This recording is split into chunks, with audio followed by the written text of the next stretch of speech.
Financial Argument. Follow us on YouTube. Pleasure to be with you again, Dave. Hey, Rob, thanks for being here. And I wanted to start off with gold. And we saw about a week and a half ago, gold was brought down from 1,300 and change down to 1,200 or so. And from your contacts, from your insiders, I wanted to know, what information are you getting from these people of why gold was brought down? Was there a reason, and how did they do it? Well, gold price reduction was achieved through dumping of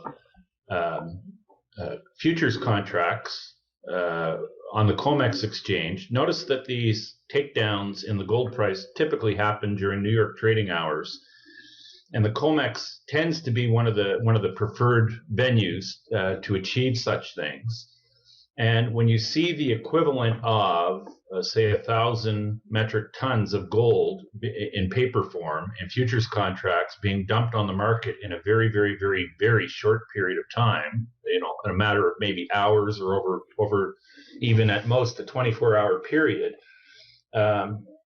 that's literally like taking a bazooka to kill a mosquito. I mean, it overwhelms the system. It overwhelms the what we know as the price discovery mechanism for gold, because the gold price, as it's presented to us on screens and through TVs, doesn't know the difference between a physical ounce and a paper ounce or a futures ounce of gold.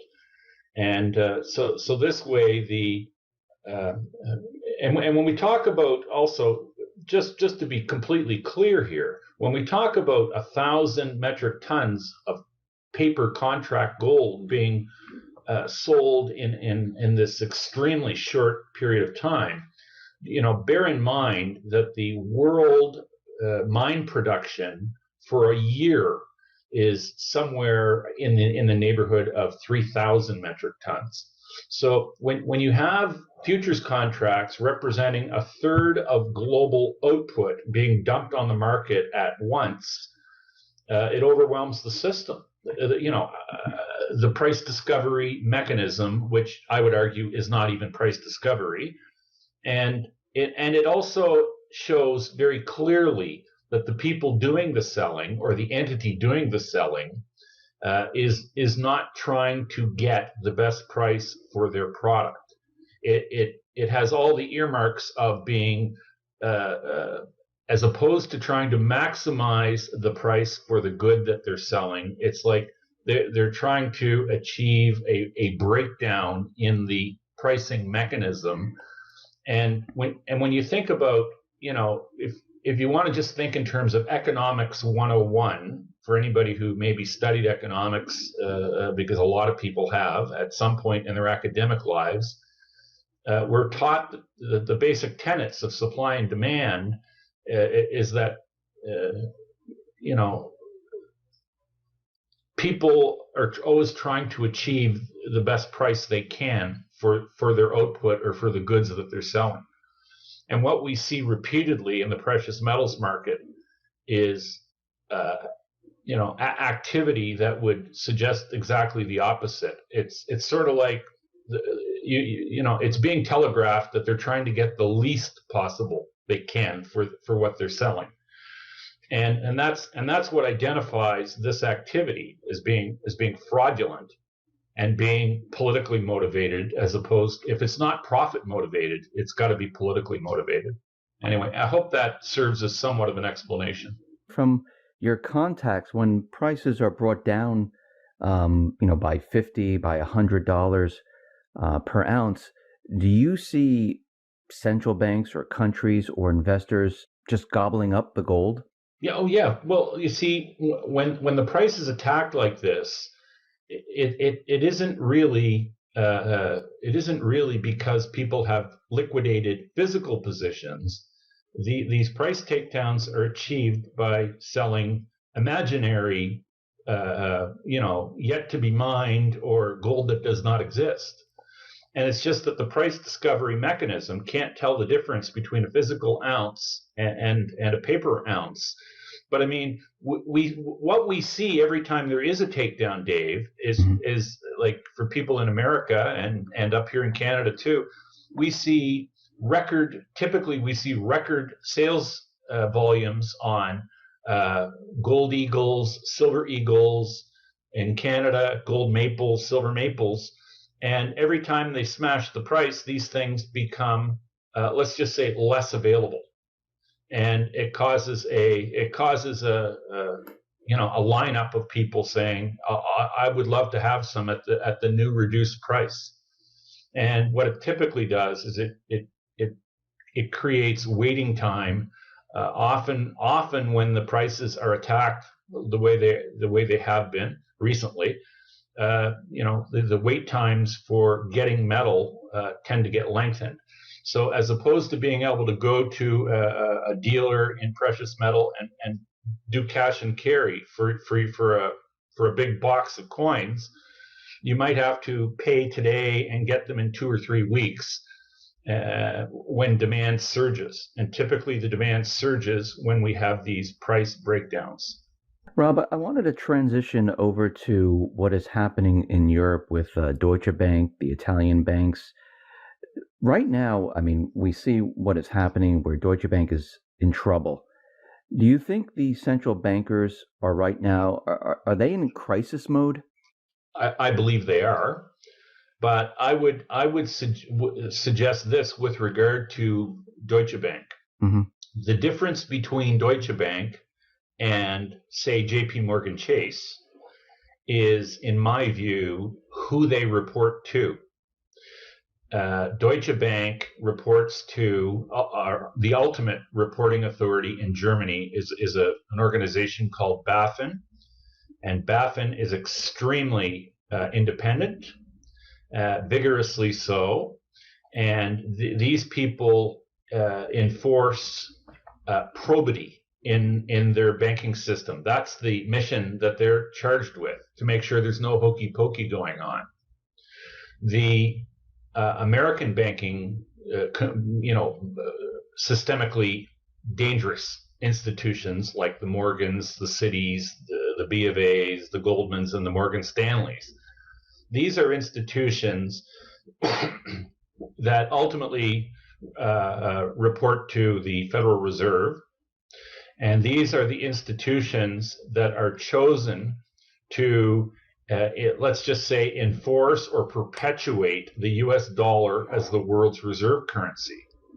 So the activities that these banks like JP Morgan are engaged in underpin the perpetuation of the dollar as the global reserve currency and unit of trade. Like all commodities in the world basically trade in US dollars.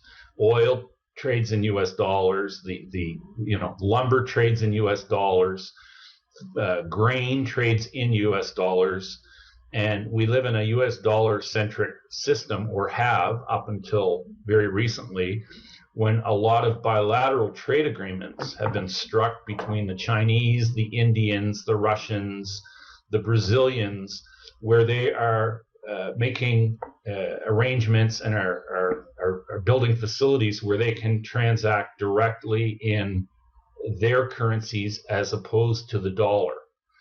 And in a world where foreign central banks hold trillions of dollars in their reserve accounts, this becomes problematic when countries that have reserves are suddenly not doing business in dollars, because what it does is it undermines the rationale or the reason for them to actually hold dollars. And when they sell their dollars, or if they sell their dollars, the dollars return home. And that can be and will become a very, very inflationary in nature, and likely will cause problems in the future, probably causing more problems than anyone cares to admit right now. But anyway, the big difference between Deutsche Bank and JP Morgan is who they report to. And when BaFin raided Deutsche Bank's offices a number of years back, it's been alluded to me by people who are close to German leadership that they were horrified with what they found. And I would suggest to you what they found was that Deutsche Bank was basically engaged in activities that were largely geared towards the perpetuation of the US dollar as the global reserve currency. That would be inconsistent with BaFin's mandate, because BaFin would not view Deutsche Bank's raison d'etre to be the perpetuation of the US dollar. And this would have deeply upset them. And this is why Deutsche Bank was given new marching orders. And just to bring this full circle, because I'm comparing Deutsche Bank to JP Morgan and saying that the difference is who they report to. If Deutsche Bank is truly as financially sick as pundits claim, because much of this argument that they're in trouble rests on the size and on the makeup of their derivatives book. JP Morgan's derivatives book probably much bigger than Deutsche Bank's, because Deutsche Bank has been trimming theirs back dramatically over the last 2 years. And JP Morgan's derivatives are exactly the same composition of whatever Deutsche Bank had on their books or off their books, because the derivatives contracts that these institutions hold in many trillions of size or notional, these are off balance sheet items. So if Deutsche Bank is sick from their derivatives book, by extension, it means that Morgan is sick, Citi is sick, B of A is sick, and Goldman is sick, and so is Morgan Stanley, because they all have the same stuff in their derivatives books. Realistically, the stress tests that the central bank performs on these banks, to me, they're a farce. Yeah, I was going to say it's more propaganda. Farce. Yeah. Yeah. They're as believable as U.S. media coverage of the election. Do you think they'll let Deutsche Bank collapse if it's that bad off, or do you think the German government will bail them out, or do you think they will bail in, or do you think maybe they'll find an investor to fund the bank for a little while longer? Well, the way I view it is that if the globalists have determined that the financial system or the financial edifice is not robust enough to continue in its current form, they may very well initiate a collapse of Deutsche Bank, and this way they can blame the Germans. And that is sort of a recurring thing with the globalists. I mean, the Second World War was blamed on the Germans. The First World War was blamed on the Germans, which brought on the reparations, which set the stage for the Second World War. And now here we are, we've got a German bank being effectively demonized in the Western press. And I would say the reality of what's occurring with Deutsche Bank is they're being brought to heel by regulators actually acting in a responsible fashion. You see, and the reason this doesn't happen to the American banks is that the Federal Reserve views the American banks as the muscle to perpetuate the dollar. So their worldview is much different than German regulators. And would they use a Deutsche Bank? There was a saying by a famous American politician, someone very close to the presidency, who said they never like to let a good crisis go to waste, or a good calamity go to waste. So the globalists are very, very ruthless in using these calamities as to achieve greater and bigger things. So would I put it past them to collapse Deutsche Bank, as a scapegoat? and to try and hopefully, create a pile of ashes that they can, then resurrect something new, more to their liking from the carnage. Quite possible. But I mean, if Deutsche Bank is sick and bad, you know that there's a host of others that are in the same boat. If they do allow Deutsche Bank to crash, what effect does it have on other banks and U.S. banks, Canadian banks, Australian banks, UK banks? What would happen? My view is we'd have a systemic. To me, these banks are all lined up like dominoes. And if one of these big systemically important banks goes down, I believe it brings down a whole pile of them. But at the end of the day, my worldview is that we are approaching a time where we're going to get a global reset in our financial system anyway. And they may just use this as the trigger to initiate such a thing. Now, you did mention the elections, and they're coming up this November. And of course, we have Hillary Clinton and Trump. We talked a little bit about this before we started to broadcast the interview. But from your perspective, do you think the elite, if the elections aren't going in the direction they want, do you think they'll allow the elections to happen and they will allow, let's say, Trump to move into the office of the presidency? Or do you think they have something else up their sleeves? To begin with, I put nothing past the globalist entity.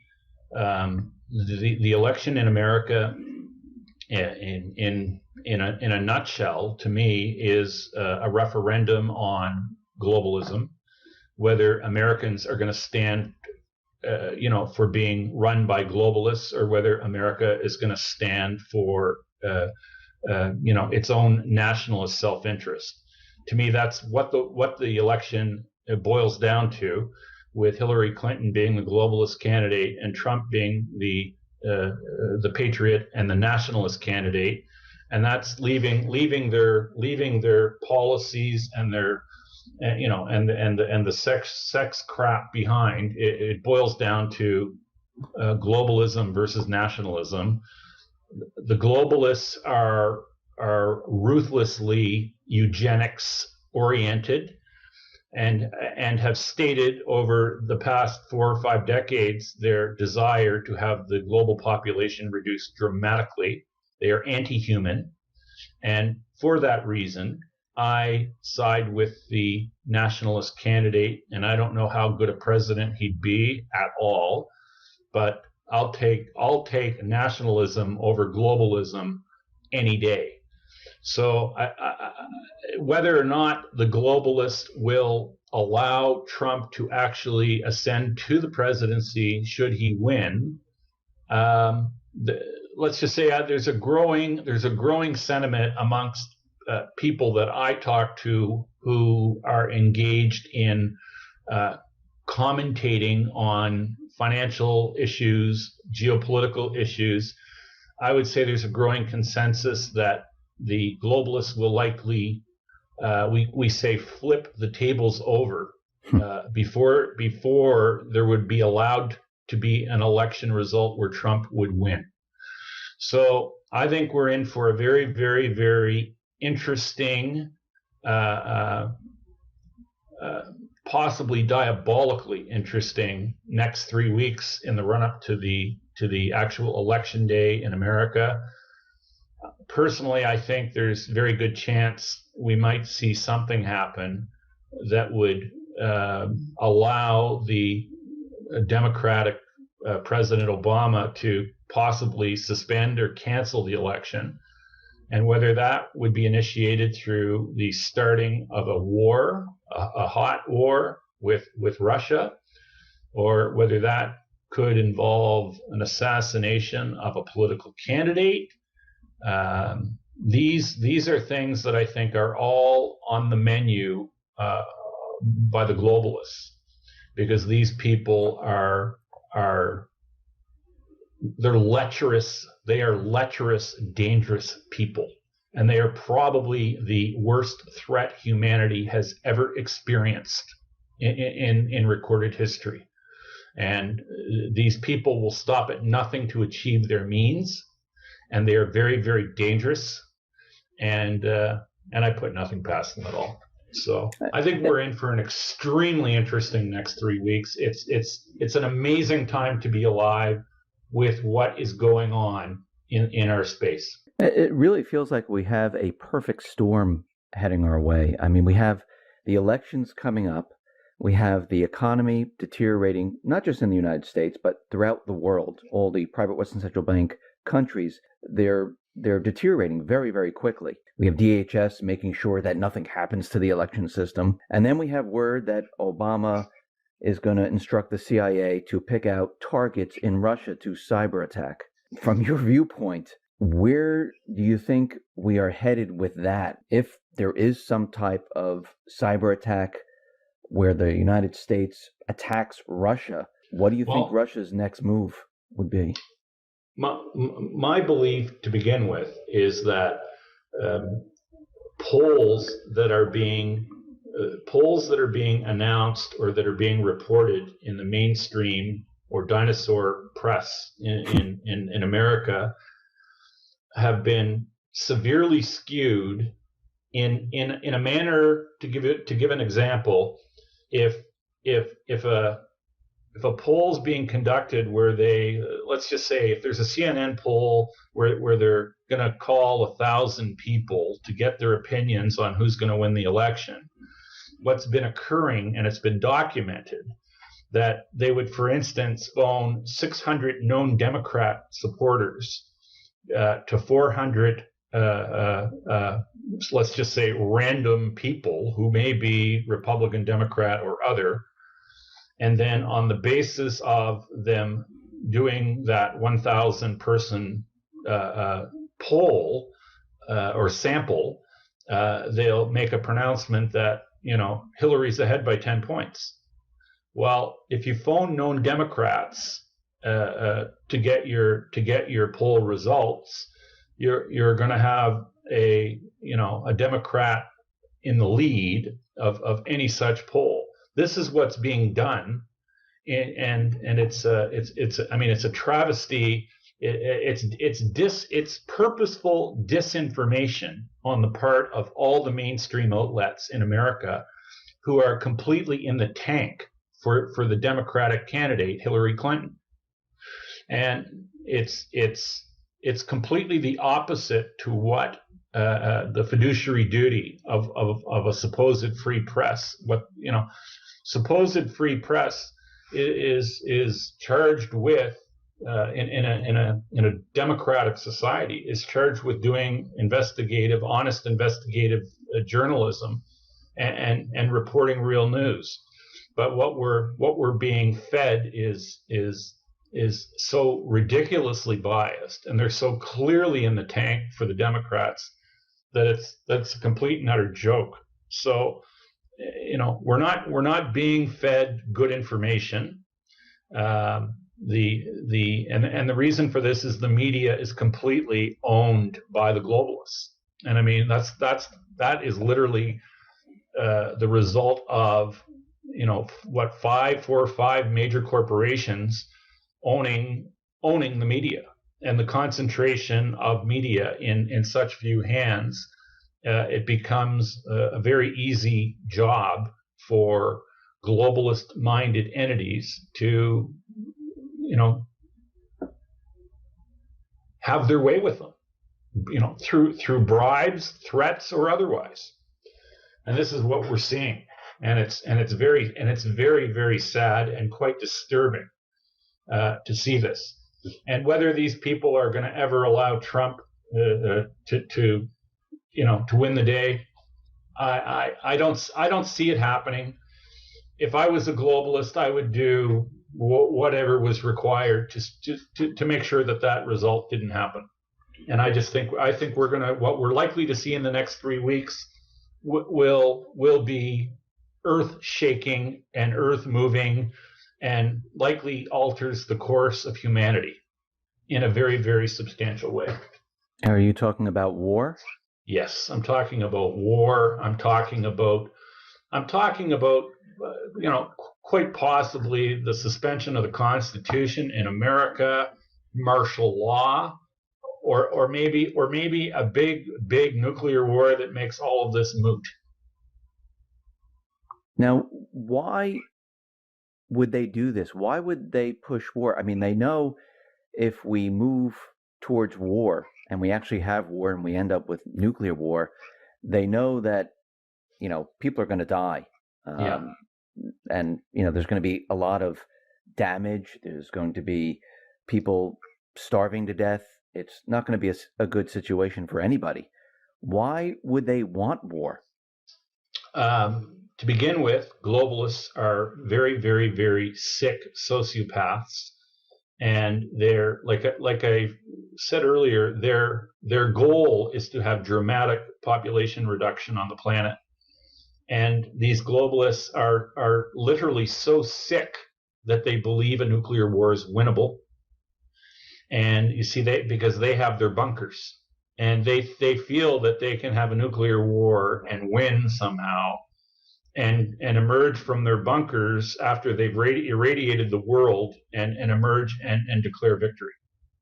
And this is literally how sick these individuals are. And when you think about it, Dave, mm-hmm.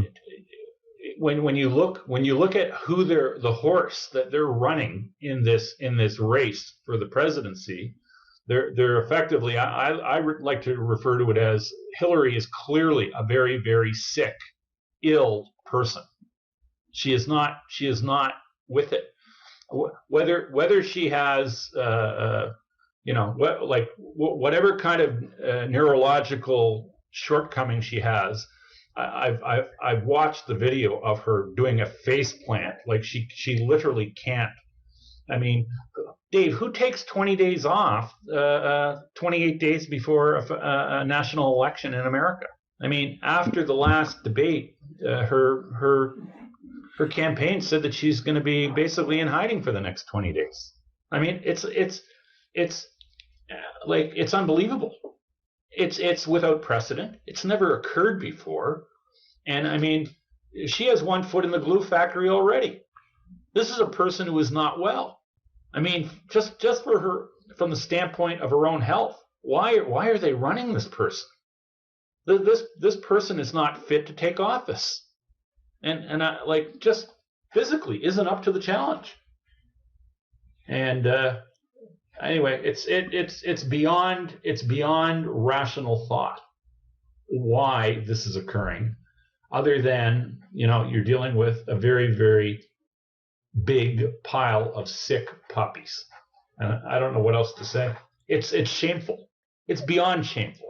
Do you think everything that they're doing right now is to cover up everything the governments, the central banks have been doing for the last 50, 60, 100 years? Because like you said earlier, the dollar is at its end. The dollar will be coming back to the United States. The petrodollar system in the Middle East is completely just at its end game right now.